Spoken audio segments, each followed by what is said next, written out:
이 시간 주시는 말씀 마가복음 7장 24절에서 37절 말씀 되겠습니다. 마가복음 7장 24절에서 37절의 말씀입니다.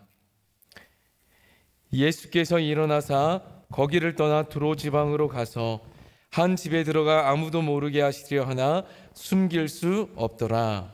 이에 더러운 귀신 들린 어린 딸을 둔 한 여자가 예수의 소문을 듣고 곧 와서 그 발에 엎드리니, 그 여자는 헬라인이요 수로보니게 족속이라 자기 딸에게서 귀신 쫓아내 주시기를 간구하거늘. 예수께서 이르시되 자녀로 먼저 배불리 먹게 할지니 자녀의 떡을 취하여 개들에게 던짐이 마땅치 아니하니라. 여자가 대답하여 이르되 주여 올소이다마는 상 아래 개들도 아이들이 먹던 부스러기를 먹나이다. 예수께서 이르시되 이 말을 하였으니 돌아가라, 귀신이 내 딸에게서 나갔느니라 하시매, 여자가 집에 돌아가 본즉 아이가 침상에 누웠고 귀신이 나갔더라. 예수께서 다시 두로 지방에서 나와 시돈을 지나고 데가볼리 지방을 통과하여 갈릴리 호수에 이르시매, 사람들이 귀먹고 말 더듬는 자를 데리고 예수께 나와 안수하여 주시기를 간구하거늘. 예수께서 그 사람을 따로 데리고 무리를 떠나사 손가락을 그의 양 귀에 넣고 침을 뱉어 그의 혀에 손을 대시매, 하늘을 우러러 탄식하시며 그에게 이르시되 에바다 하시니 이는 열리라는 뜻이라. 그의 귀가 열리고 혀가 맺힌 것이 곧 풀려 말이 분명하여졌더라.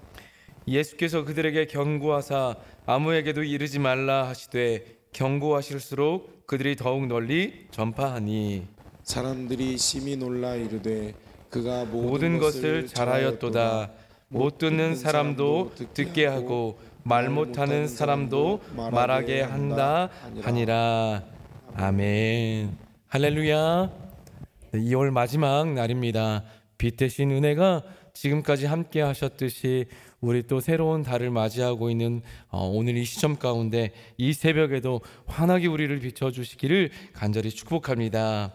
아멘. 네, 오늘 우리가 읽었던 본문은 두 가지 사건을 다루고 있습니다. 하나는 예수님께서 이방 지역인 두로로 가서 있었던 사건이고요. 또 하나는 갈릴리에서 일어났었던 병 고침의 사역입니다. 먼저 예수님께서는 두로 지역으로 가셨습니다. 24절 말씀 함께 다시 읽어보겠습니다. 예수께서 일어나사 거기를 떠나 두로 지방으로 가서 한 집에 들어가 아무도 모르게 하시려 하나 숨길 수 없더라. 아멘. 네, 오늘 본문 보시면 예수님께서 일어나서 거기를 떠나 두로 지방으로 가셨다라고 말씀하고 있습니다. 거기를 떠나, 그러니까 어제 본문에 그 정결법 논쟁이 있었던 그 본문 뒤에, 그리고 나서 제자들과 함께 두로 지방으로 가신 거죠. 그런데 왜 두로 지방으로 가셨을까요? 어제 있었던 그 예루살렘 지역과 두로까지의 거리는 가까운 거리가 아닙니다. 적어도 50km 정도가 되는 그 정도의 거리입니다. 그 정도의 거리였기 때문에 그냥 예수님이 아무런 의미 없이 간 것이 아닙니다. 쉬기 위해서 가셨든 아니면 누구를 만나기 위해서 만나려고 가셨든 어떠한 이유가 있었던 거죠. 그런데 그 만남의 이유 가운데에서는 우리가 오늘 본문에서도 두 번이나 반복돼서 나오는데 아직은 예수님께서 자신의 메시아됨을 드러내야 할 때가 아니었습니다. 그 말은 뭐냐? 예수님이 가서 특별히 사람들을 모아서 가르치고 또 말씀을 전하거나 특별히 병 고치는 어떤 기적이나 이적을 일으켜서 예수님이 뭔가 자신이 그 구원자라고 하는 사실을 나타내려고 가신 의도가 있었던 건 아니었습니다. 그렇게 되면 필연적으로 예수님이 드러날 수밖에 없기 때문에 아직은 메시아됨을 드러날 때가 아니기 때문에 그런 어떤 공생의 사역을 하시기 위해서 가려고 한 의도는 아니었던 거죠. 우리 36절에서도 동일하게 말씀하시거든요. 예수께서 그들에게 경고하사 아무에게도 이르지 말라 하시되 경고하실수록 그들이 더욱 전파하니. 36절에서 아무에게도 이르지 말라. 24절에서도 아무도 모르게 하시려 하나라고 하면서 아직은 예수님이 자신의 메시아됨을 드러낼 때는 아니었던 거죠. 그래서 이렇게 예수님이 어쨌든 이 감추시려고 하는 의도는 있었지만은, 감추려 한다고 하더라도 빛되시고 모든 이의 소망 되시는 예수님의 그 빛되심이 가려질 수는 없었습니다. 그 이방 땅 두로 지역이었지만은 이미 그곳에는 예수님이 하셨던 큰 일이 자자하게 소문이 났었습니다. 그래서 앞선 마가복음 3장 8절 말씀에서도 과거 예수님이 갈릴리 호숫가에서 사람들에게 말씀을 전하실 때 보면 그곳에 모인 사람들 중에 두로와 시돈 근처에서도 예수님이 하신 큰 일을 듣고 많은 무리들이 갈릴리 호수까지 찾아온 적이 있었습니다. 그만큼 예수님에 대한 관심이 많았던 지역이고 사람들이었기 때문에 두로 지역에 왔다라고 하는 그 예수님의 소식이 삽시간에 쉬 퍼졌습니다. 그래서 그 소문을 듣자마자, 그 소문을 듣고 곧 한 이방 여인이 예수님을 찾아왔습니다. 찾아온 그가 예수님 발 아래 엎드려서 예수님에게 간구하고 간청을 합니다. 그 여인은 한 어린 딸을 둔, 귀신 들린 딸을 둔 여인의 어머니였다라고 성경은 밝히고 있습니다. 25절 함께 읽어보겠습니다. 이에 더러운 귀신 들린 어린 딸을 둔 한 여자가 예수의 소문을 듣고 곧 와서 그 발 아래 엎드리니. 아멘. 예수의 소문을 듣고 곧 왔다라고 마가는 밝히고 있습니다. 그러니까 과거에도 예수님에 대해서 그 소문을 익히 들어 알고 있었고, 그리고 또 두로 지방에 와가지고 예수님이 오셨다라고 하는 소문을 듣자 지체하지 않고 예수님이 머물고 있다라고 그렇게 소문이 난 그 집으로 이 여인이 찾아왔습니다. 그래서 찾아와서 엎드린 이 여인의 행동을 묘사하던 마가는 곧바로 이 26절에 이어서 여인의 신분을 드러내고 있습니다. 이 여인은 문화적으로는, 언어적으로는 헬라 말을 쓰고 헬라 지역에 사는 이방인이었습니다. 그리고 혈통적으로는 수로보니게 족속이었습니다. 시리아 지방의 페니키아 출생으로 혈통적으로 이방인이고, 또 이 여인이 거주하고 있는 문화권 역시 헬라 말을 쓰고 있는, 혈통적으로나 문화적으로나 이 여인은 이방 여인이었습니다. 그래서 지금 예수님 앞에 와 엎드려 있는 이 사람이 이방 여인이라는 것을 강조하고 있습니다. 그래서 그 여인이 예수님께 간구하는데, 지금 이 상황을 보면 상당히 분위기가 무거운 상황입니다. 왜요? 여인입니다. 그리고 이방인입니다. 초대받은 사람도 아니고 초대받지 않았는데 이방인을 짐승처럼 여기는 유대인인 남성 예수님 앞에 찾아왔다? 그럼 문전박대를 당해도 전혀 이상하지 않은 상황입니다. 그러니까 이 여인은 그 예수님이 오셨다라는 소문을 듣고 곧 바로 왔지만은 충분히 거절당할 수 있는 각오를 하고 찾아온 거죠.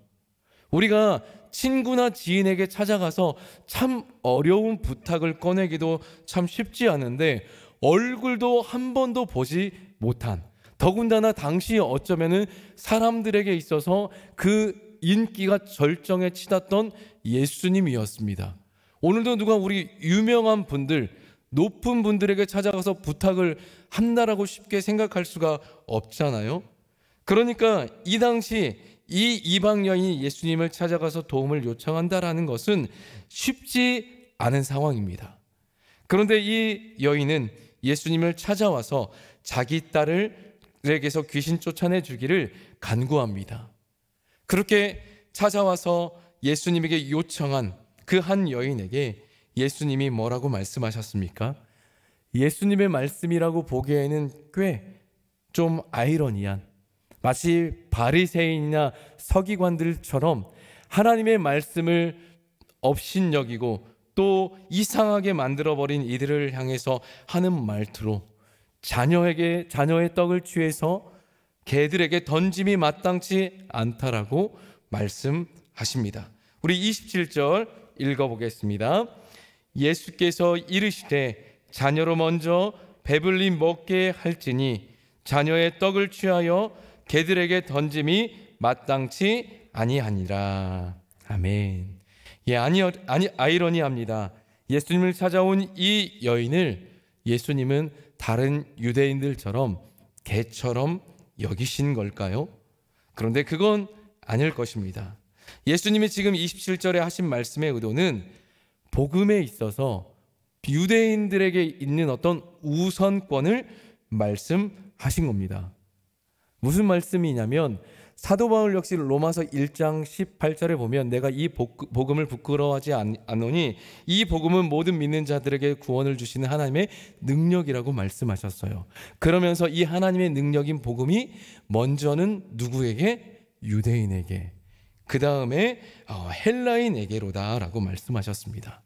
그러니까 예수님이 이 이방 여인에게 하셨던 이 27절의 말씀은 복음의 우선성, 복음의 우선권이 유대인에게 있음을 상징적으로 표현한 겁니다.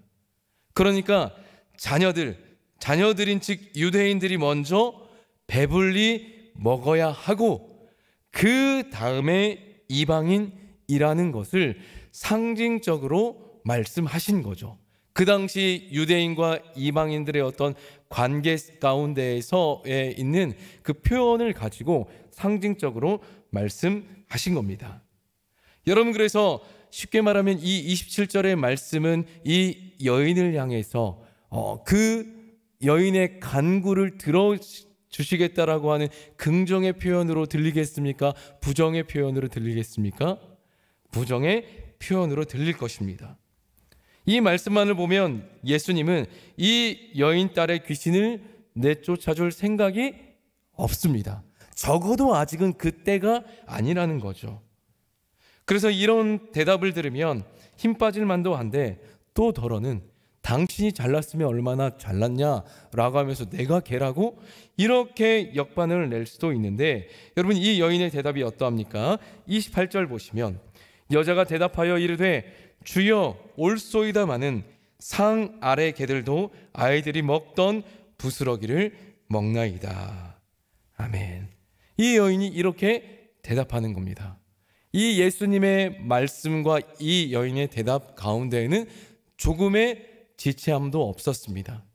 그러니까 이 여인이 대답할 때에는 먼저 예수님에게 주여 올소이다마는 주님 나의 스승이다 라고 그렇게 고백하면서 그 말이 옳다라고 고백합니다. 그러니까 이 이방 여인에게는 그 유대인은 선민이고 이방인들은 택함받지 못한 족속이라고 하는 것을 이 여인은 인정하고 있었습니다.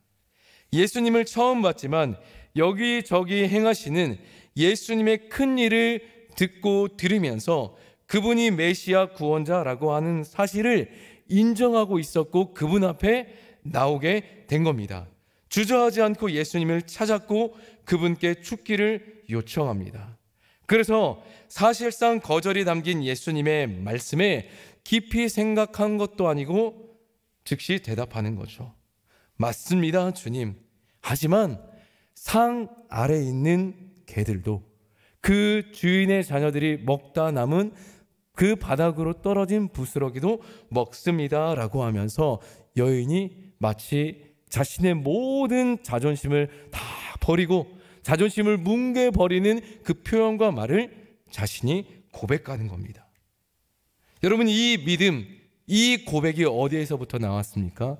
딸을 향한 사랑에서부터 나왔습니다.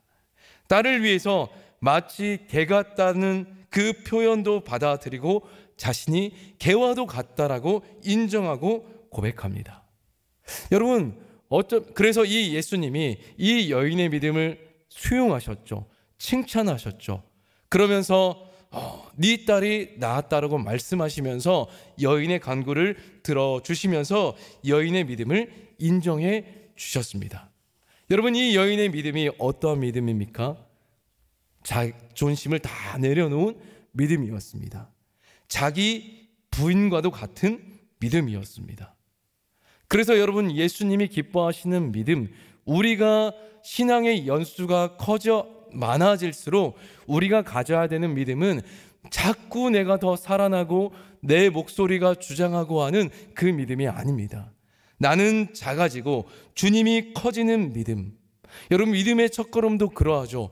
예수님이 제자들에게 말씀하시기를 누구든지 나를 따라오려거든 자기를 부인하고 자기 십자가를 지고 나를 따라오라고 말씀하셨습니다.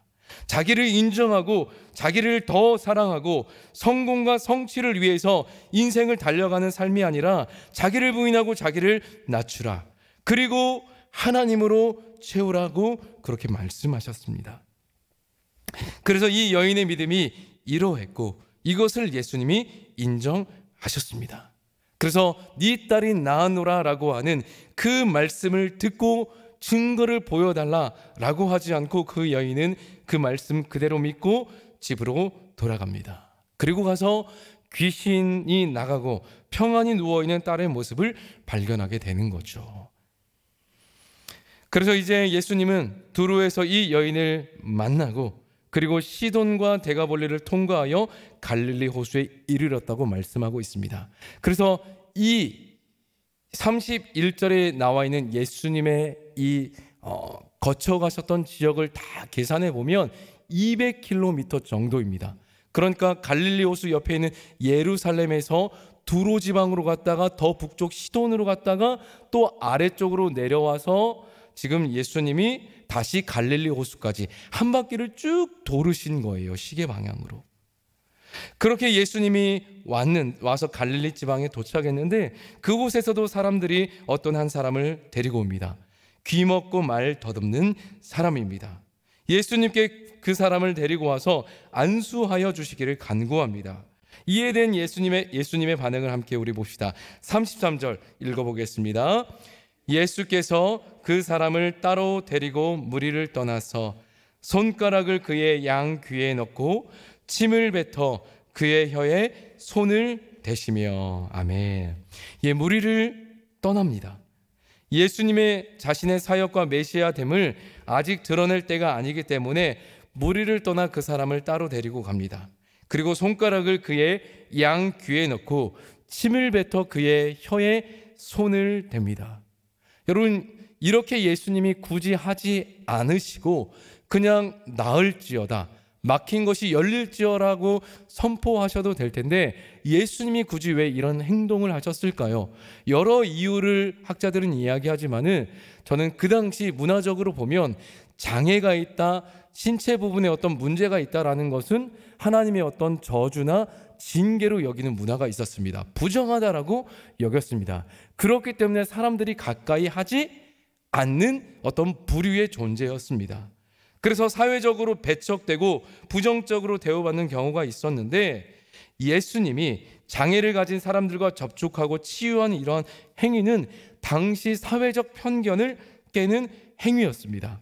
그의 양귀에 손가락을 넣고 혀에다가 손을 댔는 행동은 단순히 신체적인 치유를 넘어서 예수님의 이 사역과 또 더 넓게는 구원이 유대인이든 이방인이든 성한 자든 성치 않는 자든 모든 자를 향하여서 예수님의 사역과 사랑과 구원의 사역이 열려 있음을 나타내는 것이죠.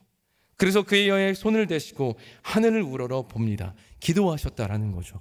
그리고 탄식하시면서 그에게 이르되 에바다 하시니 이는 열려라 하는 뜻이다 라고 말씀해주고 있습니다. 그래서 에바다 외칠 때 그의 귀가 열리고 혀에 맺힌 것이 풀렸습니다.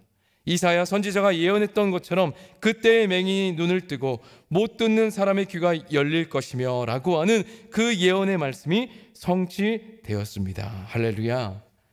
여러분, 우리도 우리의 막힌 것, 우리의 불통된 것들이 에바다 열리는 역사가 있기를 축복합니다.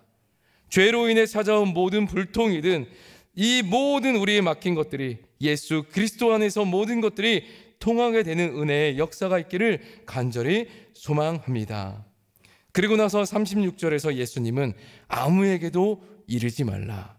아직은 예수님의 메시아됨이 드러날 때가 아니다 라고 하면서 아무에게도 이르지 말라라고 경고하셨지만, 사람들은 예수님이 행하신 놀라운 일들을 보고 가만히 있을 수 없어서 계속해서 예수님이 하신 그 큰 일들을 잘하였도다 라고 하면서 사람들에게 알리는 것을 마가는 표현하고 말하고 있었습니다.